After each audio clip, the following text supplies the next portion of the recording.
하나님 말씀은 빌립보서 2장 보겠습니다.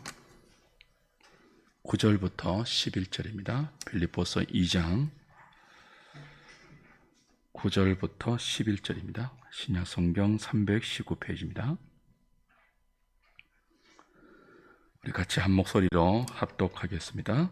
이러므로 하나님이 그를 지극히 높여 모든 이름 위에 뛰어난 이름을 주사 하늘에 있는 자들과 땅에 있는 자들과 땅 아래에 있는 자들로 모든 무릎을 예수의 이름에 꿇게 하시고 모든 입으로 예수 그리스도를 주라 시인하여 하나님 아버지께 영광을 돌리게 하셨느니라.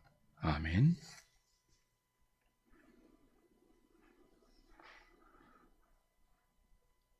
근본 하나님과 본체시나 그 동등됨을 취할 것으로 여기지 아니하시고 자신을 비워 종의 형체를 가지사 사람이 되셨습니다. 하나님의 아들이 그렇게 자기를 낮추시되 십자가에 죽기까지 낮추신 그 그리스도를 하나님은 부활과 성찬과 보좌 우편에 앉히심과 다시 오실 재림을 통해서 지극히 높은 이름을 주시고 모든 이름이 예수의 이름 앞에 무릎을 꿇을 수 있도록 그리스도를 높여주셨죠.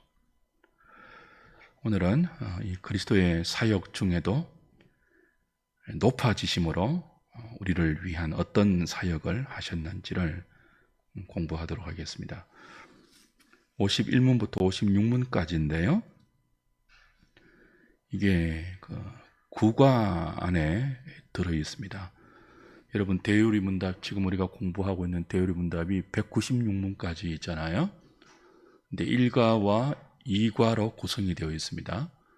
1과는 1문부터 90문까지고요.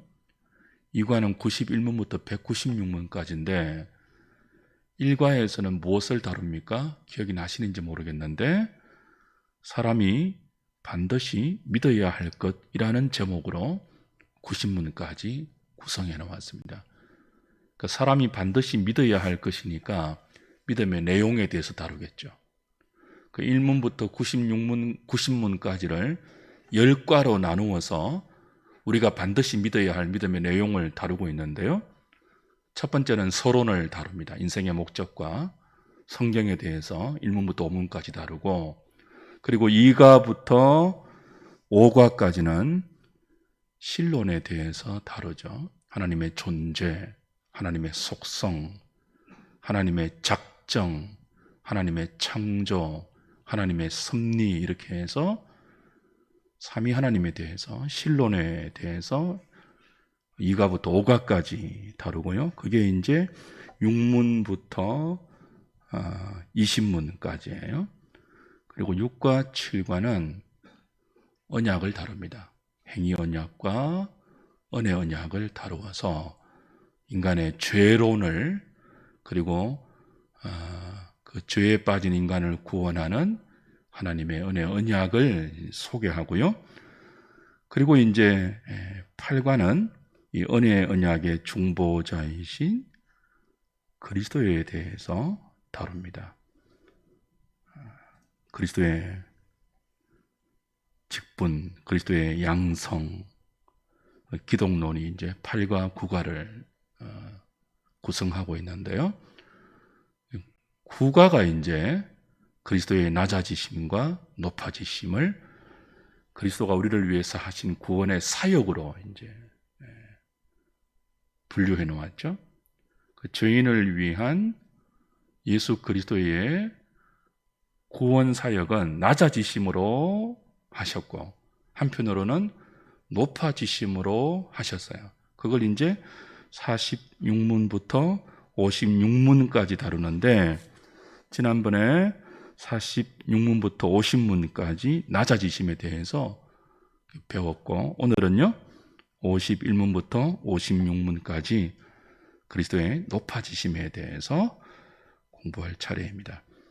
그리고 이제 10과는 57문부터 90문까지인데 구원론과 교회론과 종말론이 포함되어 있습니다. 그리스도가 이렇게 낮아지심과 높아지심을 통해서 우리를 위해서 구속의 사역을 이루신 그 결과, 우리에게 끼친 혜택과 유익이 우리의 구원으로 적용되고, 구원받은 자가 그리스도의 몸을 이루는 교회를 구성하고, 종말의 마지막 종말의 때까지 이 그리스도의 몸인 교회가 중보자이신 그리스도를 통해서 어떤 유익을 얻는가 하는 것들을 90문까지 다루고 있습니다.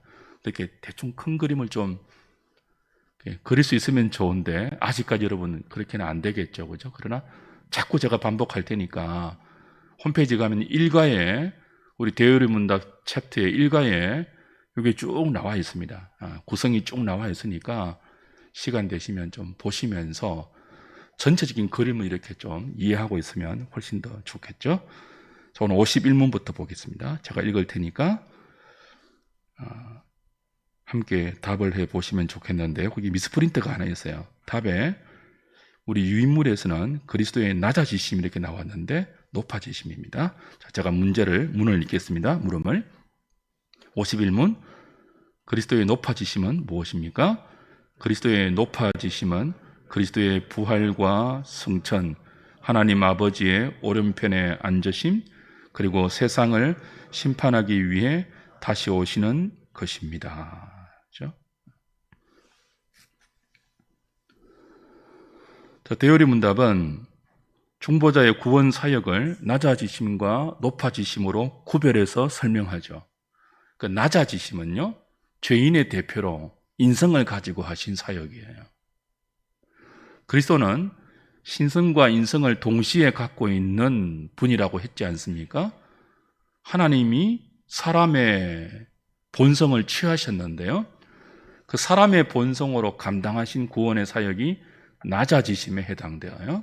뭐였죠? 동정녀 마리아의 몸에서 잉태되신 것, 출생하신 것, 사람의 본성을 가지고 생애를 사신 것, 율법 아래에서 율법의 주인이 율법에 순종하면서 사신 것, 낮아지심이었죠. 어디까지요? 십자가에 죽기까지. 죽어서 무덤의 권세를 대변하는, 사망의 권세를 대변하는 무덤에 3일 동안 장사되기까지 그분은 낮아지셨습니다. 우리를 위해서 인성으로 인간의 대표자가 되어서 구원의 사역을 담당하신 것을 낮아지심으로 설명하고, 그리고 인간이 인성으로 할 수 없는 그리스도의 신성이 죄인의 구원을 이루기 위해서 담당하신 사역을 무엇으로 설명한다고요? 높아지심이라고 설명하는데 네 가지 요소가 있죠. 부활, 그 다음 뭐예요? 승천, 그 다음 뭐죠? 하나님 우편에 앉으심, 그 다음 뭐예요? 다시 오실 재림. 이렇게 네 가지 요소로 높아지심을 설명하는데, 네 가지 중에 두 가지는 과거에 일어났던 사건이죠. 부활과 성천은 이미 2000년 전에 일어난 성취된 구속의 사건이고요, 하나는 현재 진행형인 사건이죠. 하나님 우편에서 우리를 위해서 중보하시고 온 우주를 다스리시고, 그죠? 그리고 우리를 고소하고 정죄하는 사탄에게 우리를 변호하시는 이 모든 사역, 그리고 앞으로 오실 장차 미래에 일어날 재림까지 포함해서 그리스도의 높아지심이라고 대요리 문답은 가르치고 있습니다. 52문부터 56문까지는 이제 하나하나 부활, 성천, 하나님 우편에 앉으심, 다시 오실, 그리고 중간에 하나님 우편에서 지금 어떻게 중보하고 있는지까지 포함해서 차례차례 설명해 갑니다. 52문을 제가 읽겠습니다. 그리스도께서는 부활을 통해 어떻게 높아지셨습니까? 그리스도께서는 부활을 통해 다음과 같이 높아지셨습니다. 그리스도께서는 사망 중에도 부패를 보지 않고 고난받으실 때의 몸과 동일한 육체와 그 본질적 속성들을 유지하여 그리스도의 영혼과 실제로 연합하여 셋째 날에 죽은 자 가운데서 자신의 능력으로 다시 살아나시어 높아지셨습니다. 이로 말미암아 그리스도께서는 자신을 하나님의 아들로 선포하셨고 하나님의 공의를 만족시켰으며 죽음과 죽음의 권세 가진 자를 정복하셨고 산자와 죽은 자의 주가 되셨습니다. 이 모든 일은 그리스도께서 교회의 머리와 대표로서 행하신 것인데 곧 믿는 자들이 어렵다 하심을 받게 하고 그들을 은혜로 살리며 그들이 원수들과 대항하여 싸우도록 도우시고 마지막 날에 그들을 죽은 자들 가운데서 다시 살리실 것을 그들에게 확신시키기 위해서 하셨습니다. 조금 어렵죠, 그죠? 문장도 길고 어렵지만 하나씩 이렇게 자세히 보시면 어려운 내용은 하나도 없어요. 전부 여러분들이 알고 있는 그런 내용을 이렇게 열거해 놓은 거죠. 해설 봅시다. 1번, 부활로 어떻게 높아주셨는가라고 할 때 그리스도는 신성을 가진 하나님의 영원한 아들 아닙니까? 그래서 계속 인성의 대표로, 인간의 대표로 계속 무덤 가운데, 죽음 가운데 머물러 계실 수 없죠. 하나님이시니까. 그리고 인간의 대표로 인간의 본성을 가지고 낮아지심으로 죽지 않았습니까? 그리고 죽음을 대변하는 무덤 속에 장사되지 않았습니까? 그로 말미암아 우리의 죄가 불러온 사망의 삭을 온전히 치르셨어요. 온전히 감당하셨어요. 더 이상 무덤에 누워 있을 필요가 없는 거죠. 그리고 사망도 더 이상 그리스도를 가둘 수 없어요. 이미 값을 다 치루었기 때문에. 이 값을 누구에게 치룬 거죠? 하나님께 치른 거죠. 베레아 아시죠? 베레아, 김기동. 그죠? 귀신론. 거기서는 값을 누구에게 치렀다고 가르쳐요? 사탄에게 치렀다고 가르쳐요. 어떻게 사탄이 우리에게 값을 물을 수가 있습니까? 하나님이 어떻게 사탄에게 값을 치를 수가 있습니까? 그렇지 않고 그리스도가 죄의 삭신 사망의 값을 치르신 것은 하나님께 치르신 거죠. 사탄 배상설이 아닙니다. 그죠? 이미 십자가에 죽으시고 무덤에 사흘 동안 계심으로 우리의 죄에 대한 삭을 모두 치르셨기 때문에 더 이상 죽음 가운데 머물러 있을 필요가 없죠. 반드시 그리스도는 부활하셔야 되고 이 부활하심은 높아지심의 시작이죠. 그리스도가 부활하심으로 다시 높아지셨다라고 할 때 한 가지 좀 이렇게 대조해야 될 내용이 있죠. 성경에서 죽었다가 살아난 인물이 몇 명이 있는데 나인성 과부의 아들도 그랬고, 그죠? 신약에서는 대표적으로 나사로가 있지 않습니까? 성경이 기록하고 있는 죽었다가 살아난 인물들과 사흘 만에 살아나신 그리스도의 부활과 다르죠. 본질적으로. 그죠? 그 나사로 같은 경우, 나인성 과부의 아들 같은 경우 기적적으로 죽었다가 살아났지 않습니까? 근데 나중에 어떻게 되었습니까? 다시 죽었죠. 그래서 이건 부활이라고 말할 수 없어요. 일시적인 뭐예요? 소생에 불과해요. 다시 죽었으니까. 근데 그리스도의 부활로 높아지신 이 그리스도의 부활은 일시적인 소생과 다릅니다. 영원한 부활이 돼 몸의 부활이죠. 근데 이 그리스도가 부활하신 이 몸의 부활은 생전에 사람의 본성을 가지고 취하셨던 그 몸과 연속적인 면도 있고 불연속적인 면도 있습니다.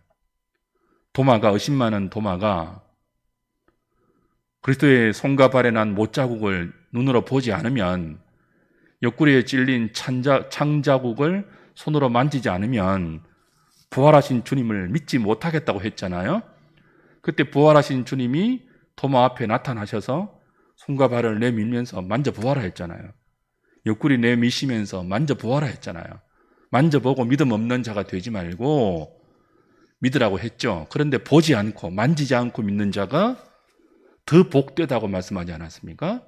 그리스도의 부활은 몸을 가진 부활인데 생전에 가진 몸과 연속성이 있습니다. 도마가 볼 때 못자국이 나 있었어요. 창자국도 나 있었어요. 나중에 베드로도 알아보았죠, 주님을. 그 연속적인 면이 있고요. 지금 우리가 입고 있는 이 몸과 장차 우리도 부활할 때 변화될 신령한 몸은 연속적인 면이 있습니다. 알아볼 거예요, 아마. 천국 가서도 저와 여러분들이 나중에 다시 만날 때 서로 알아볼 거예요. 몰라보는 것이 아니라 알아볼 거예요. 연속적인 면이죠. 그러나 지금 우리가 입고 있는 몸과는 전혀 다른 특징이 있죠. 지금 우리의 몸은 생로병사의 이 범주 안에서 늙고 노화하고 썩고 병들고 그렇지 않습니까? 근데 부활한 몸은, 부활하신 그리스도의 몸은 썩지 않는, 죽지 않는, 생전의 피곤함과 연약함을 가지지 않는 신령한 몸이고 강한 몸이고 그리고 새로운 몸이죠.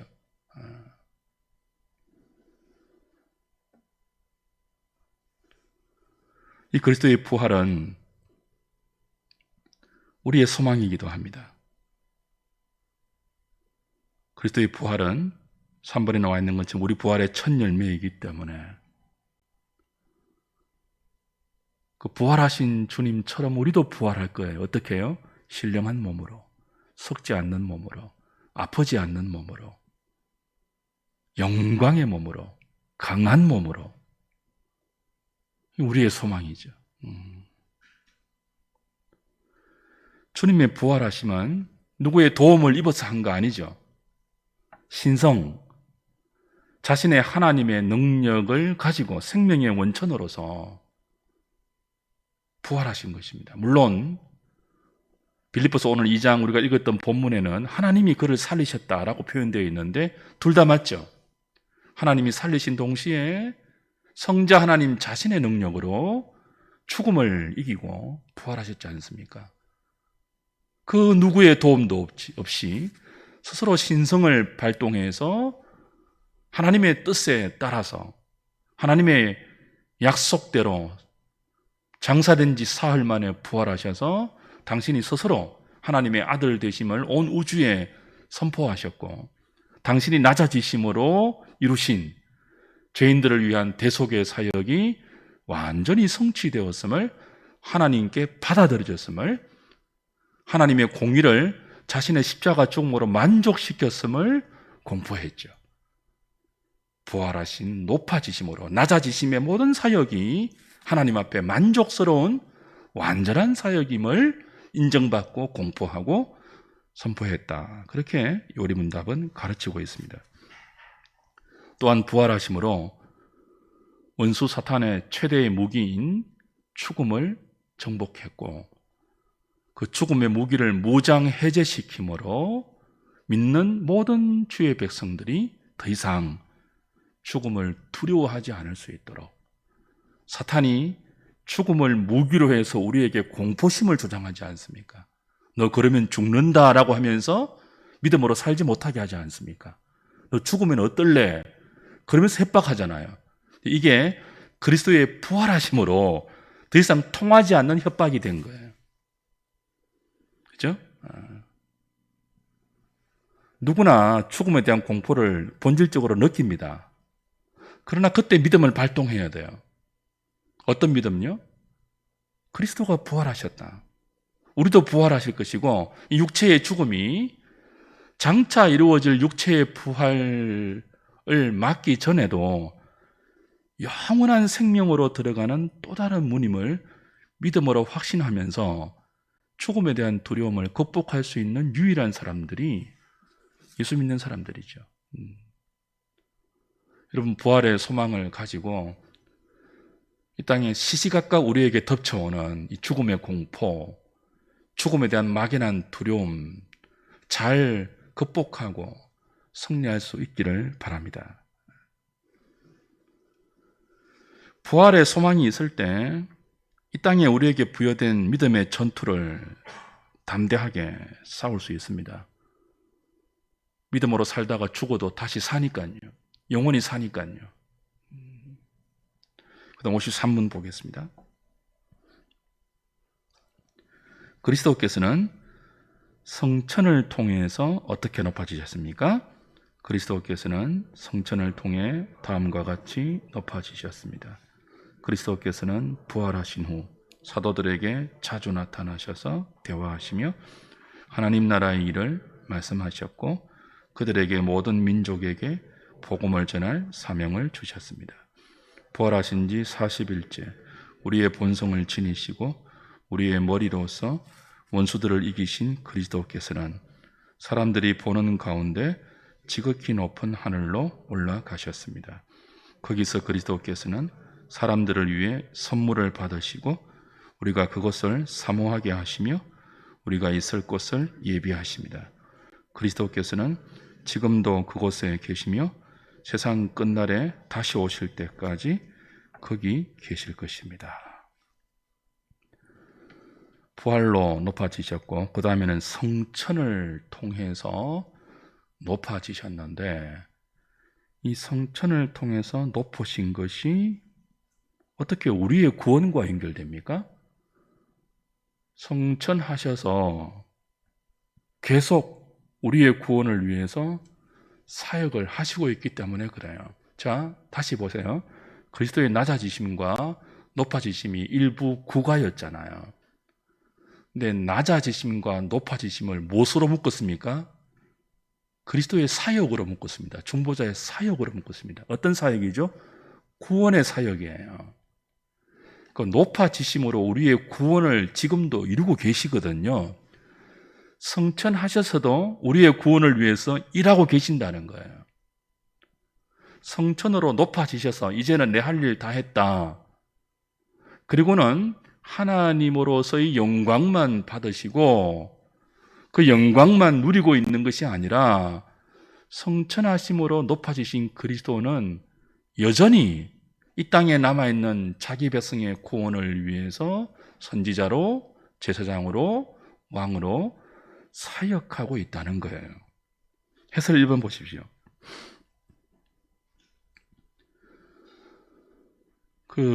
그리스도가 성천하지 않습니까?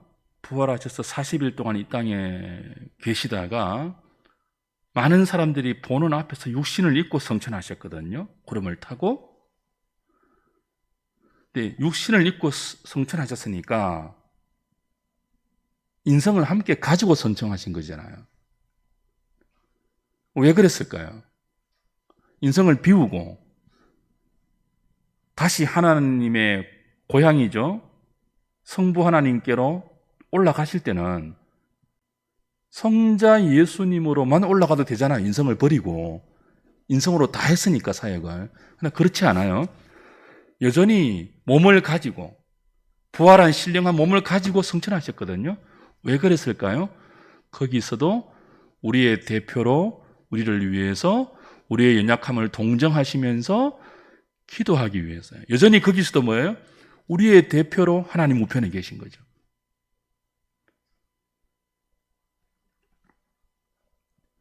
그리고 아버지로부터 선물을 받으십니다.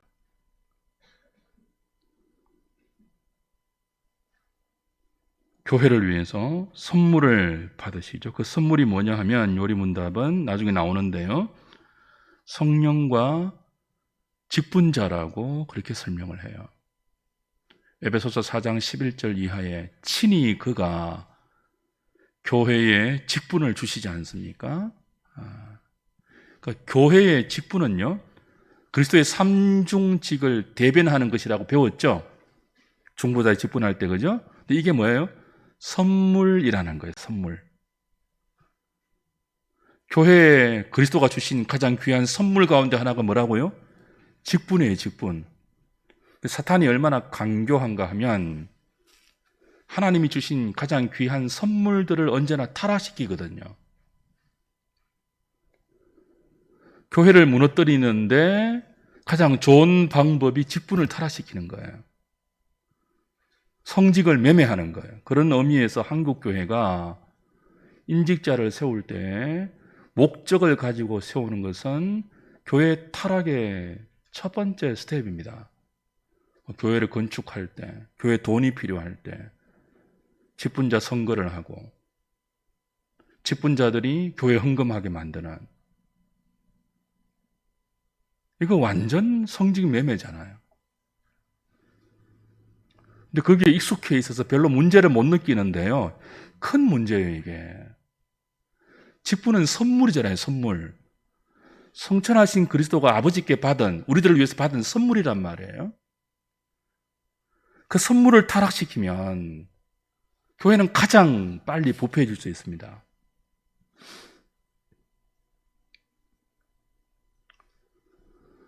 하나님이 인생에게 주신 가장 귀한 선물 뭐예요? 가정, 그리고 교회, 그리고 우리의 몸에 주신 가장 귀한 선물 가운데 하나는 성이에요. 성, 부부의 성이에요. 사탄은요, 하나님이 우리에게 허락하신 가장 귀한 선물을 타락시키죠. 그래서 인간이 범죄하고 하나님 앞에서 쫓겨나고 하나님을 자신의 삶에서 스스로 몰아낼 때 가장 먼저 타락한 것이 성의 타락이고 가정의 무너짐이에요. 교회도 똑같아요. 교회 주신 선물을 사탄이 부패시키게 만들고 타락시키게 만들죠.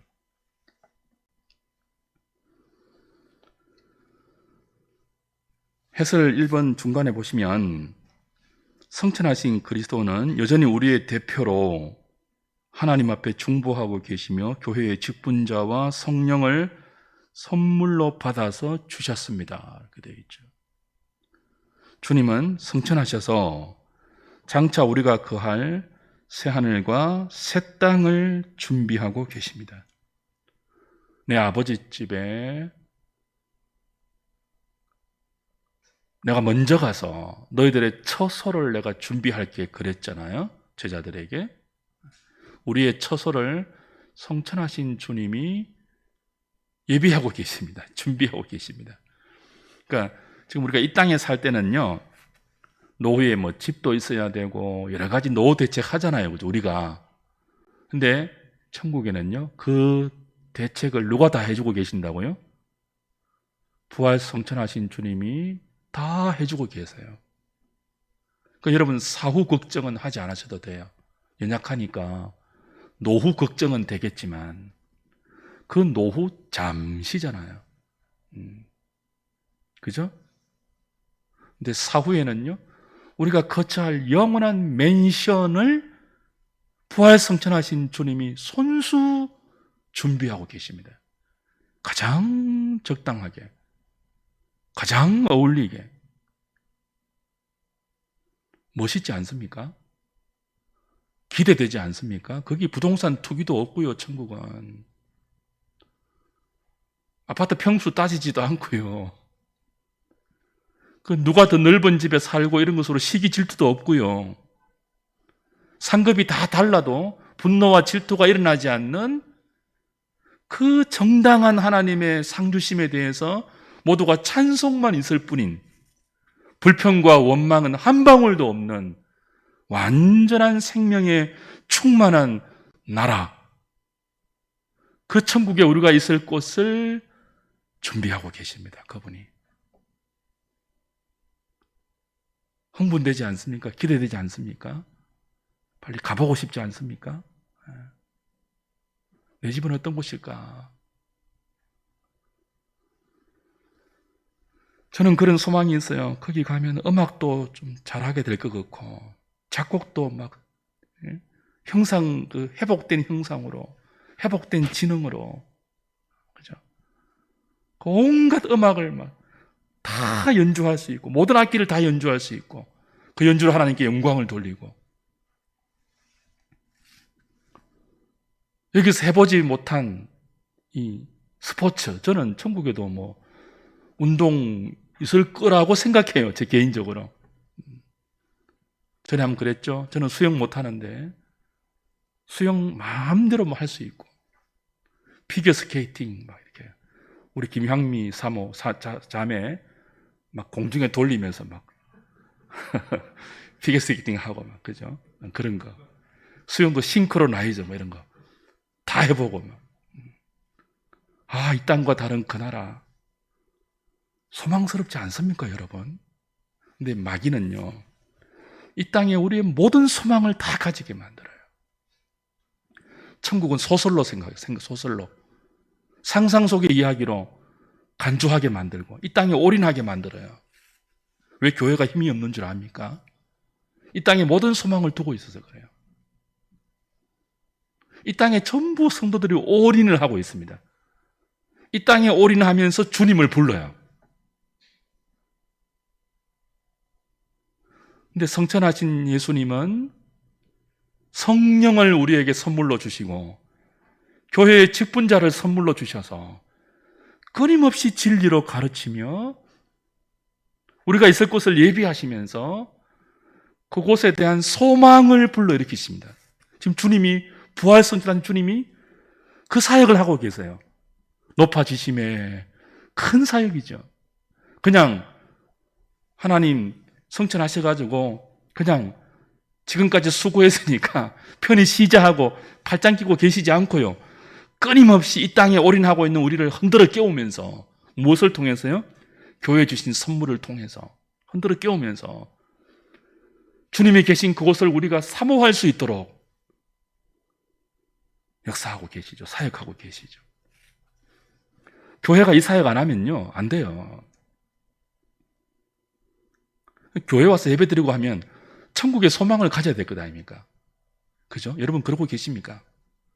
지옥의 무서움도 알고 이 땅의 유한함도 알고 이 땅에서 누리고 맛보는 모든 좋은 것은 천국의 좋은 것에 비하면 조적지혈인지도 알고 어떻게 하든지 위의 것을 생각하고 바라보고 위의 것에 소망을 두면서 땅의 삶을 힘있게 살도록 하는 유일한 공동체 교회 아닙니까? 자꾸 천국을 말하고 지옥을 말하고 복음을 말하고 죄를 말하고 회개를 말하고 거룩함을 말해야 하는 공동체가 교회예요, 교회. 그런 거 다 실종되고 사람들이 듣기 싫어한다고 천국과 지옥 이야기 안 하고 죄 이야기 안 하고 구원 이야기 안 하고 그저 이 땅에서 잘 먹고 잘 살고 지금보다 잘 되는 것, 건강하고 장수하는 것 그런 것만 여기에서 논하면요 교회가 아니죠. 그렇지 않습니까? 그러려면 교회 왜 다닙니까? 다른 곳 많은데 좋은 곳 많은데. 해설 2번 보십시오. 근데 교회 다니는 사람들 중에도 부활을 믿지 않는 사람들 많습니다. 그리스도의 육체적 부활을 믿지 않는 사람 많고요. 그런 사람들은 성천도 못 믿어요. 재림도 못 믿죠. 전부 무엇으로 믿어요? 신화라고 믿어요. 신화, 자유주의. 자유주의의 대표적인 신학자 가운데 하나 불트만 있었죠. 비신화화를 가르쳤던. 자유주의 진영에 속한 모든 교회들은요 성경에 나오는 초월, 천국, 부활, 성천, 재림, 기적 뭐 이런 이야기는 전부 뭐라고 믿어요? 사실이 아니고 허구인데 제자들이 만들어낸 신화라고 믿어요. 제자들이 왜 신화를 만들었죠? 예수님이 이 땅에서 사역하신 휴머니즘, 제자들을 불러서 만들어내고자 했던 그 공동체의 본질, 그것들을 좀 더 잘 강조하기 위해서 신화를 만들어서 교훈했다는 거예요. 그러니 우리가 성경을 읽을 때는 신화로 서여진 부활, 성천, 재림, 동정녀, 탄생, 기적 이런 것들은 뭐예요? 신화를 다 빼버리고 비신화화해서 신화까지 만들어서 전하고자 했던 제자들의 교훈, 의미 그것만 따오면 된다. 그렇게 믿는 기독교가 전 세계 기독교의 절반이 넘어요. 예수의 역사적 부활을 안 믿는다니까요. 정신적인 의미, 교훈, 가치로서만 붙들어요. 성천도 당연히 안 믿겠죠. 실제적인 장소적인 천국 안 믿죠. 너무나 신앙의 컬러가 다르지 않습니까?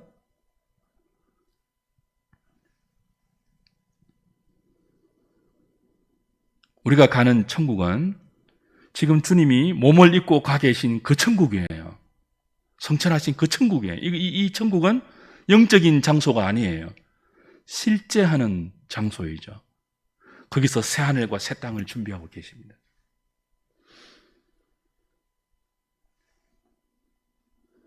(3번) 보십시오. 같이 읽겠습니다. 시작. 성천하신 그리스도는 그의 인성으로는 지금 우리와 함께 하지 못합니다. 신령한 몸으로 하나님 우편에 계시기 때문입니다. 그러나 그의 무한한 신성은 영으로 여전히 이 땅에 남아있는 그의 백성들과 세상 끝날까지 함께 하십니다. 그렇다고 예수님의 신성과 인성이 분리된다는 뜻은 아닙니다. 제한이 없고 무소부지한 그의 신성은 이 땅에 있는 우리와 함께 계실 때도 하나님 우편에 계신 그의 인성과 한 인격을 이루고 있기 때문입니다. 이게 신비죠. 세상 끝날까지 우리와 함께 하신다고 했지 않습니까? 성천하시면서, 그죠? 제자들에게, 이 땅에 남아있는 제자들에게 내가 세상 끝날까지 너희와 함께 있을 것이니까 담대하라고 했죠. 근데 성천하셨잖아요. 함께 있는 것은 세상 끝날까지 우리와 함께 있는 그리스도는 어떤 그리스도예요? 하늘에 계신 육신을 가지시고 하늘에 계신 그 그리스도의 인성은 아니겠죠. 신성으로 무소부재하고 하나님 우편에서 몸을 가지신 그리스도로 아버지와 함께 계신 그 신성으로 우리와도 함께 계시죠. 그리스도의 신성은 여기도 계실 수 있고 저기도 계실 수 있는 편재하신 영이니까. 그죠? 육신을 입은 그리스도가 우리와 함께 하는 건 아니잖아요. 육신을 입은 그리스도는 하나님 우편에 지금 계시니까 무엇으로 함께 하신다고요? 영으로 혹은 신성으로, 그가 보내신 성령으로 우리 안에 계시면서, 그러니까 삼위일체 하나님이 성령으로 우리 안에 계실 때는 사실은 그리스도도 우리와 함께 계시는 거잖아요. 좀 어렵지만 믿음으로 받아들여야 할 성경의 정언입니다. 53문. 성천하셔서 하나님 오른편에 앉아 계신다고 했죠. 자, 그리스도께서는 하나님의 오른편에 앉아 계심을 통해 어떻게 높아지셨습니까? 그리스도께서는 하나님의 오른편에 앉아 계심을 통해 다음과 같이 높아지십니다. 하나님이시자 사람이신 그리스도께서는 성부 하나님의 지극한 사랑 안에 거하셔서 모든 충만한 기쁨과 영광을 누리시며 하늘과 땅의 만물을 다스리십니다. 그리고 자신의 교회를 모으시고 지키시며 교회의 원수들을 굴복시키시고 자신의 일꾼들과 백성에게 은사와 은혜를 주시며 그들을 위해서 간구하십니다. 성천하셔서 그냥 놀고 계신 것이 아니라 하나님 오른편에 앉아서 뭐하고 계시죠? 왕의 사역을, 선지자의 사역을, 제사장의 사역을 여전히 하고 계신다는 말씀입니다. 하나님 우편에 앉아 계신다는 말은 우편, 물리적인 우편을 말하는 게 아니에요. 자, 성부 하나님과 성령 하나님은 영이시잖아요. 육체가 없으시잖아요. 영이시니까 좌우 개념이 없어요. 그죠? 근데 하나님 우편에 앉는다는 말은, 우편은 언제나 권세의 상징이죠. 우의정, 좌의정 할 때, 그리고 가장 친밀한 관계의 표현이죠.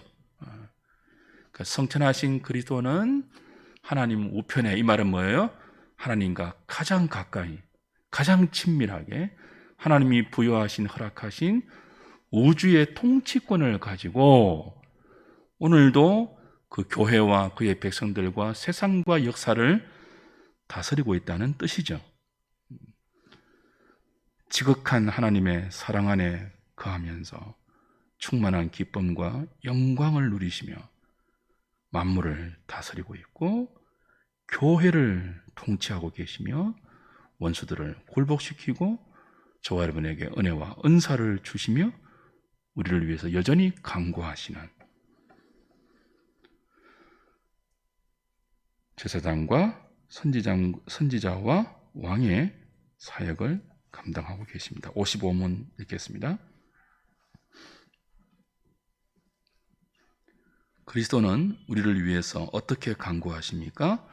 그리스도는 우리를 위해 다음과 같이 간구하십니다.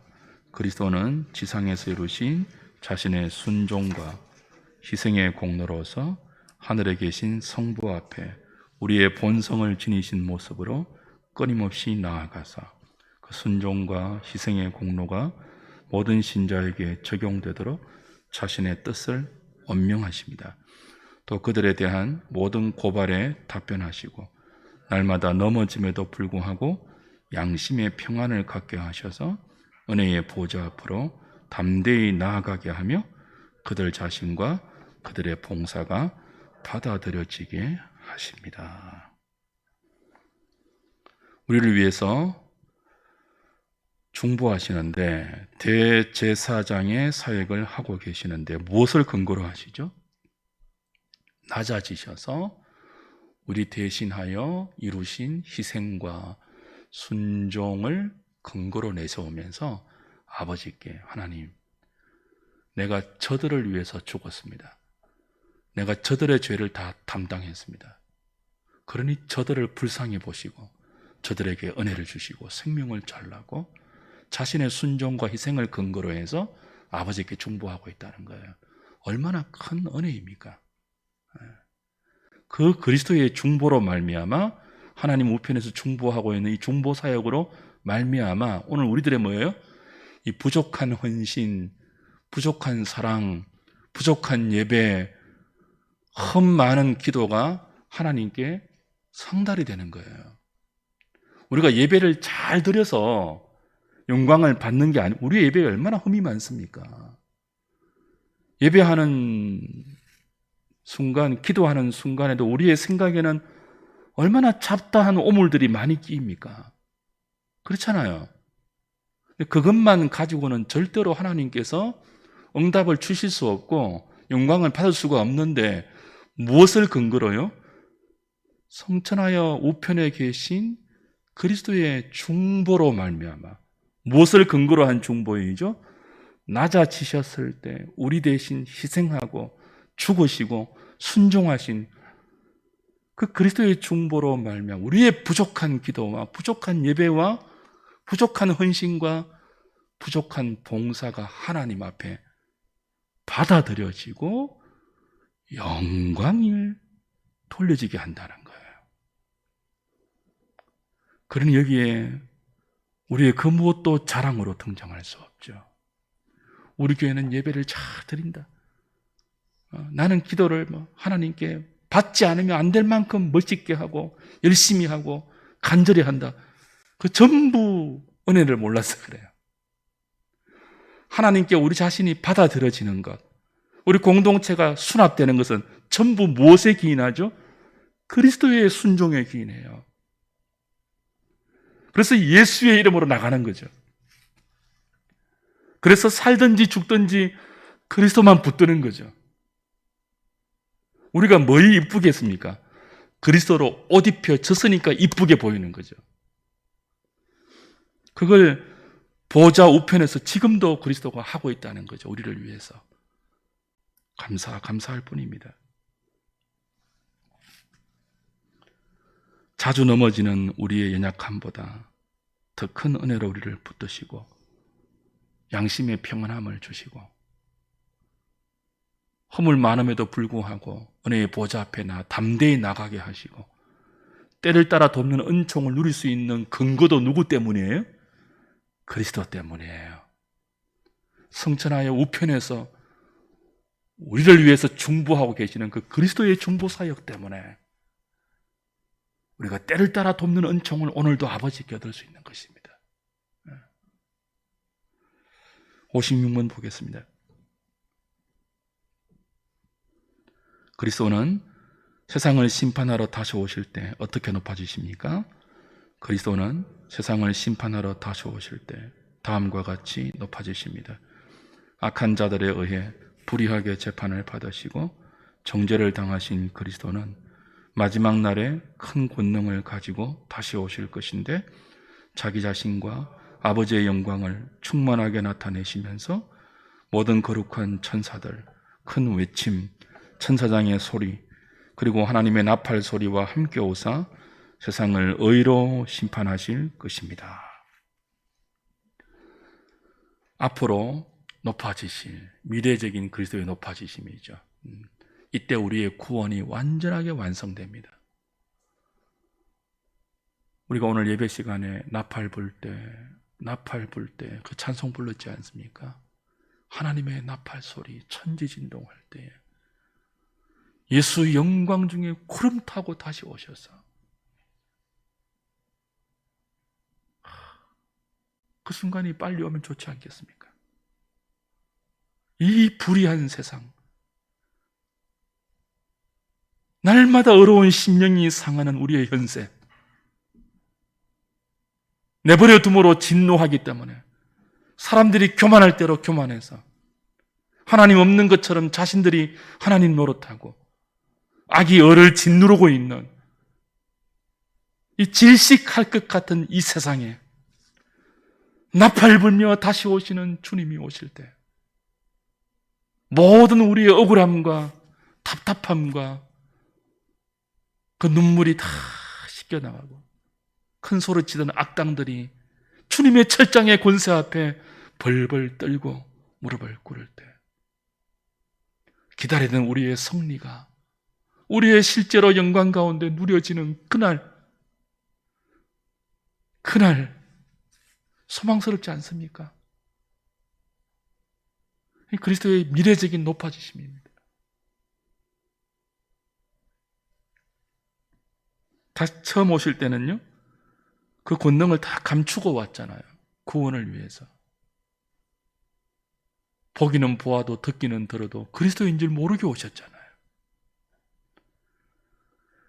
그래서 사람들이 십자가 앞에서 그를 조롱했잖아요. 네가 하나님의 아들이면 네 자신부터 구원해 보라고. 이 건방진 인생들이 하나님의 아들을 조롱했잖아요. 우리도 그렇게 조롱당하고 있잖아요. 그런데 그 모든 수모가 그리스도를 생각하며 참았던 우리의 모든 인내가 그날에 다 보상되죠. 시원하게 보상되죠. 원수 갚는 것을 우리 주님께 다 맡기잖아요. 뻔때나게 한번 원수 갚아주고 싶은데 아버지께 다 맡기고 지금은 우리 뭐예요? 손해보고 양보하고 늦게 가고 희생하고 우리 그렇잖아요. 그런데 그렇게 참아왔던 인내했던 그 모든 승리가 다시 오시는 영광을 다 드러내고 다시 오실 그날 다 보상됩니다. 여러분은 칭찬의 영광의 상속의 주인공이 되셔서 앞서간 믿음의 선진들의 박수와 환영을 받으면서 하나님에 의해 영접을 받을 것이고 그분이 예비해 놓으신 영원한 나라에 우리의 맨션에 들어가서 다시는 눈물도 없고 고통도 없고 갈등도 없고 미움도 없는 그 영원한 안식의 나라에서 영생을 누리게 될 것입니다. 이 땅에 우리의 삶은 그 소망을 힘으로 해서 살아가는 것입니다. 그 소망 없다면 우린 가장 불쌍한 자가 될 거예요. 그 소망 없이 어떻게 인내하겠습니까? 억울해서.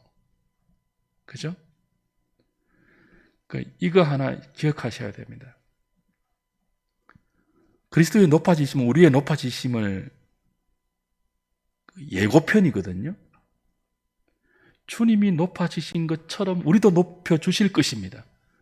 그 소망 없이 어떻게 우리가 이 땅의 삶을 믿음으로 살 수 있겠습니까?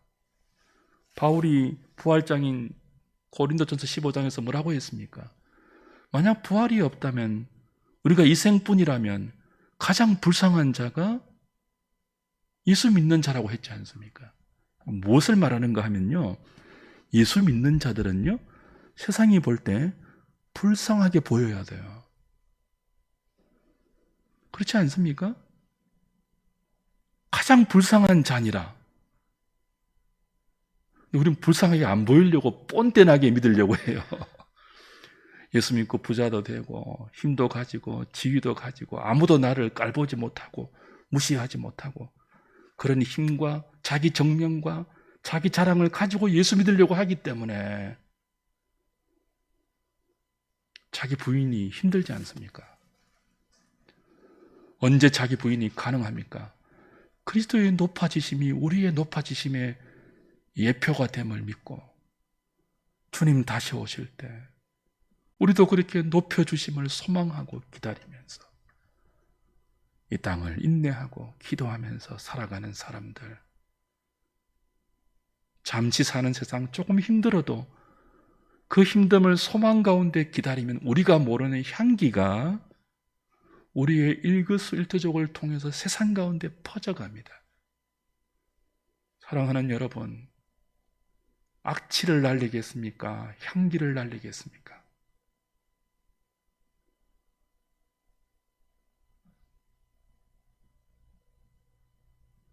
모든 사람에게 체취가 있듯이 모든 신자에게도 신앙의 냄새가 있습니다. 우리가 말하고 생각하고 살아가는 일거수일투족에 향기가 나는지 악취가 나는지 그 차별이 어디에서 근거할까요? 재림에 대한 소망이 있는지, 부활에 대한 믿음이 있는지, 거기에 달려있지 않을까요? 그리스도의 높아지심을 공부하면서 우리도 장차 그렇게 주님이 높여주실 날을 소망하고 그 소망으로 남은 생애를 힘있게 믿음으로 잘 살아가는 저와 여러분 될 수 있기를 주님의 이름으로 축복합니다.